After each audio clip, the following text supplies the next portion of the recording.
nos han querido separar por siglos con políticas hostiles, pero que los creadores y los pueblos han mantenido un diálogo y un puente de relación.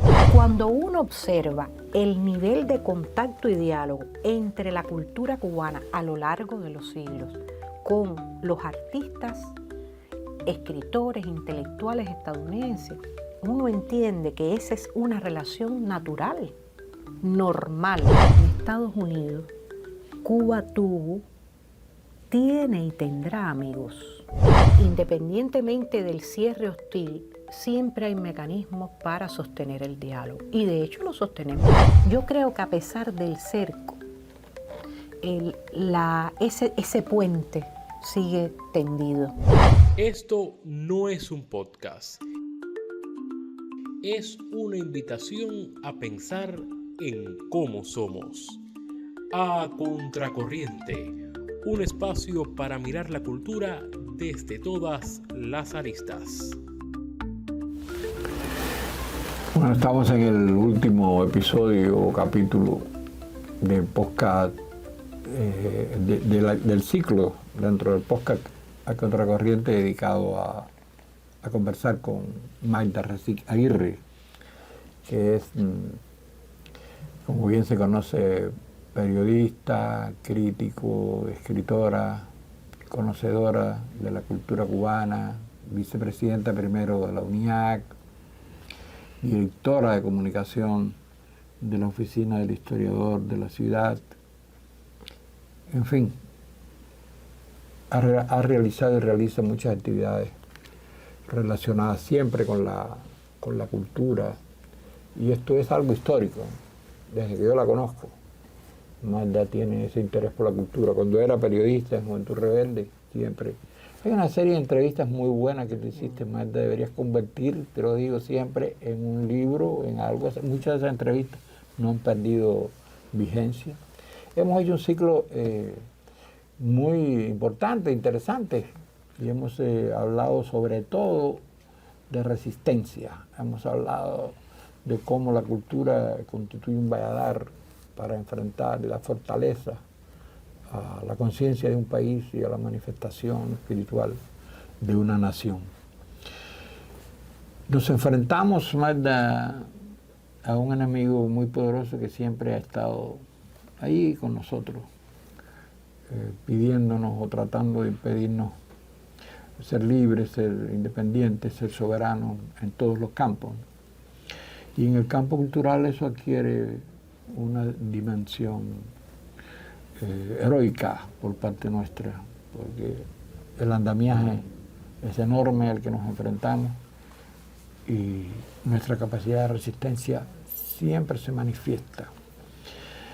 ¿Qué tú opinas? Porque además nos enfrentamos no a un país, nos enfrentamos dentro de ese país a las manifestaciones más reaccionarias, ni siquiera de la cultura de ese país, de una parte del conservadurismo histórico de Estados Unidos en este caso, que explica todo ese pasado poco glorioso.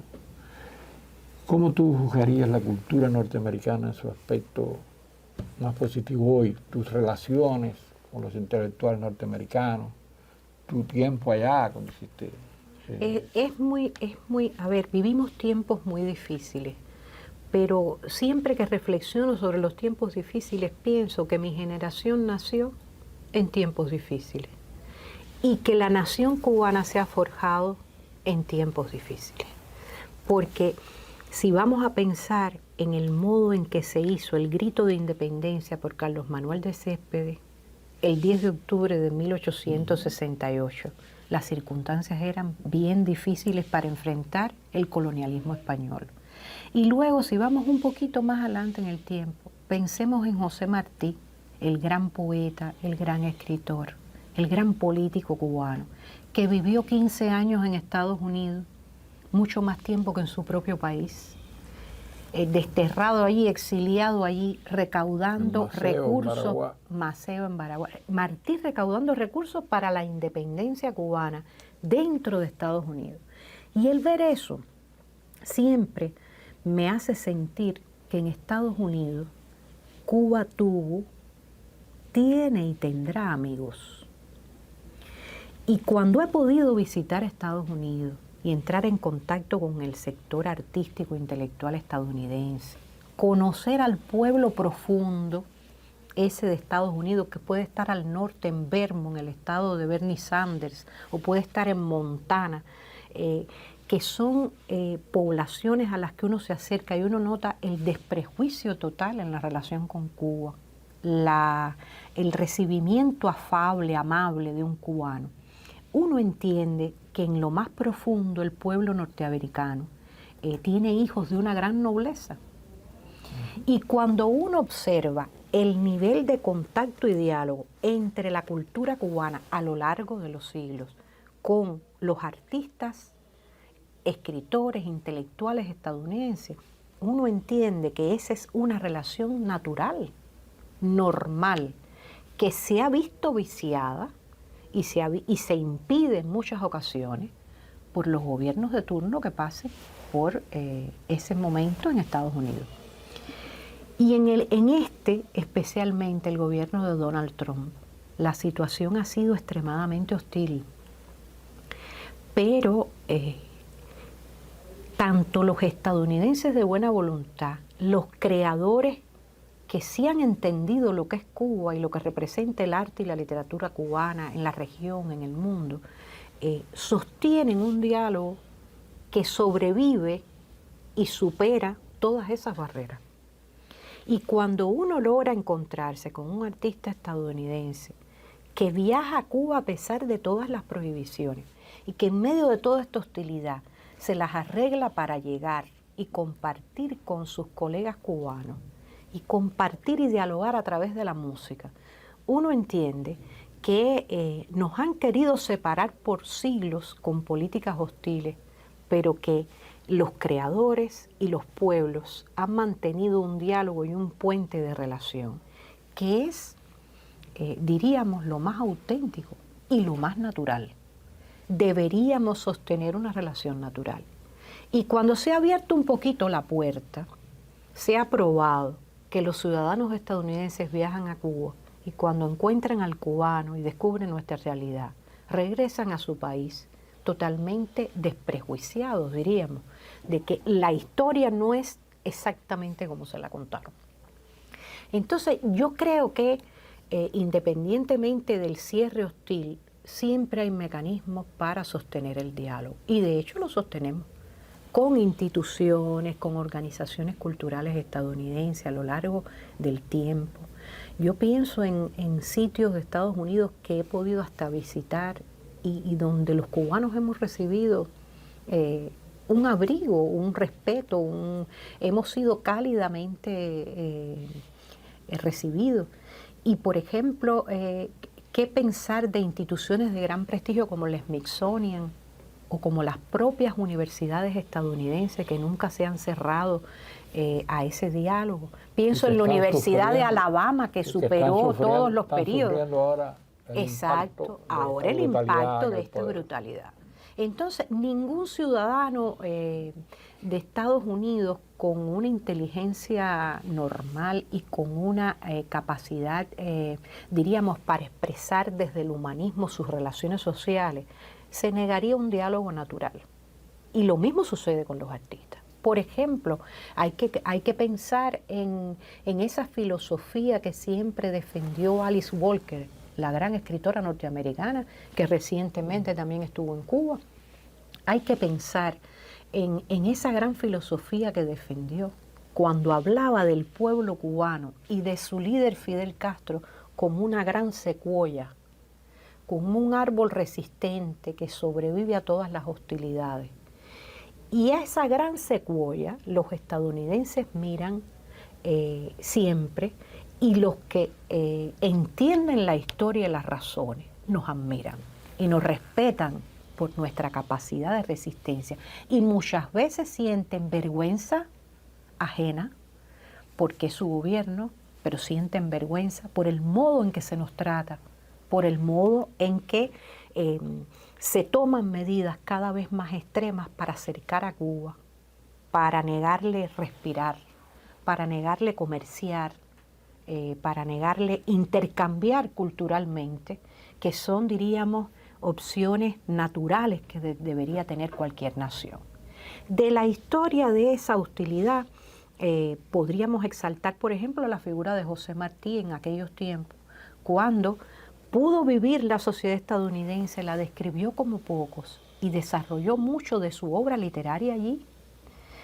O sea que nosotros diríamos que siempre hemos tenido contacto, noticia, referencia del arte, del verdadero y valioso arte estadounidense.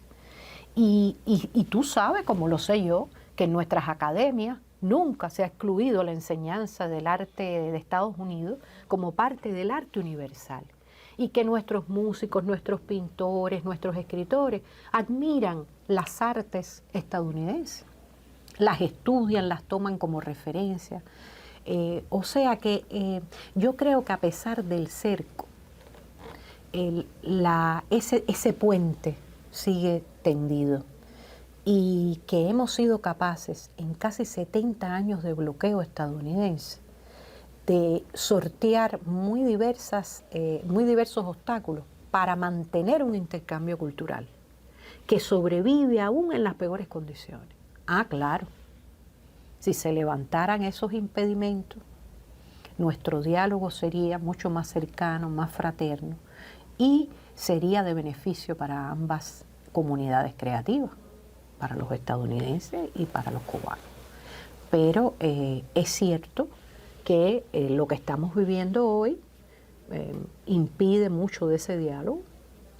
Yo no creo que el mundo contemple, diríamos, inerme y sin revelarse todo esto, y que los propios estadounidenses han ido dando pruebas de la condena también a estas posturas extremas de este gobierno de turno con Cuba. Y los creadores, hay que ver que en la comunidad de artistas estadounidenses hay voces muy notables, que el público que tienes en tu podcast sé que las conoce, pero que se han expresado públicamente en contra de las medidas extremas que el gobierno actual ha impuesto a Cuba y a los que comercien con Cuba, y el cerco que cada vez cierra más en un bloqueo criminal. Es un bloqueo que recuerda a las técnicas fascistas, que recuerda periodos propios de la historia de Cuba, cuando la reconcentración de Valeriano Weyler, Cuba vivió también cercos, hostilidades y ahogos y asfixias. Pero creo que, como bien tú decías en otro momento de nuestros diálogos, el cubano tiene una capacidad de resistencia y resiliencia notable. Y hemos vivido momentos difíciles. Pensemos en la década del 90, cuando todo parecía perderse, cuando parecía que no sobreviviríamos. Y sin embargo, creativamente, las alternativas se pudieron expresar, hacer, realizar. Y por otro lado, la bendición que siempre hemos tenido. Porque cuando uno es bravo, cuando uno es resistente, cuando uno es capaz de los más altos sacrificios por defender la independencia de una nación, siempre encuentra amigos y gente solidaria en todo el mundo. Y yo creo que eso es lo que está pasando incluso entre los propios artistas. Hay artistas estadounidenses que no han dejado de venir a vernos, que no han dejado de traer cuerdas para las guitarras de los muchachos y los violines en las escuelas de arte, que siguen tomando en cuenta la creación artística cubana. Y aunque no dejen a nuestros creadores en ocasiones viajar allí para mostrar su arte, de cualquier manera el arte tiene alas propias y vuela y llega y trasciende. Y eso es lo que yo pienso que está pasando y pasará. Muy bueno, para terminar esa reflexión tuya. Muchísimas gracias. Gracias a usted. Por tu tiempo, por tu sapiencia compartida aquí con nosotros. Ha sido un verdadero gusto, un placer estar aquí contigo y esperamos que se repita en otro contexto y en otro momento. Es para mí un honor. Gracias. Muchas gracias a ti.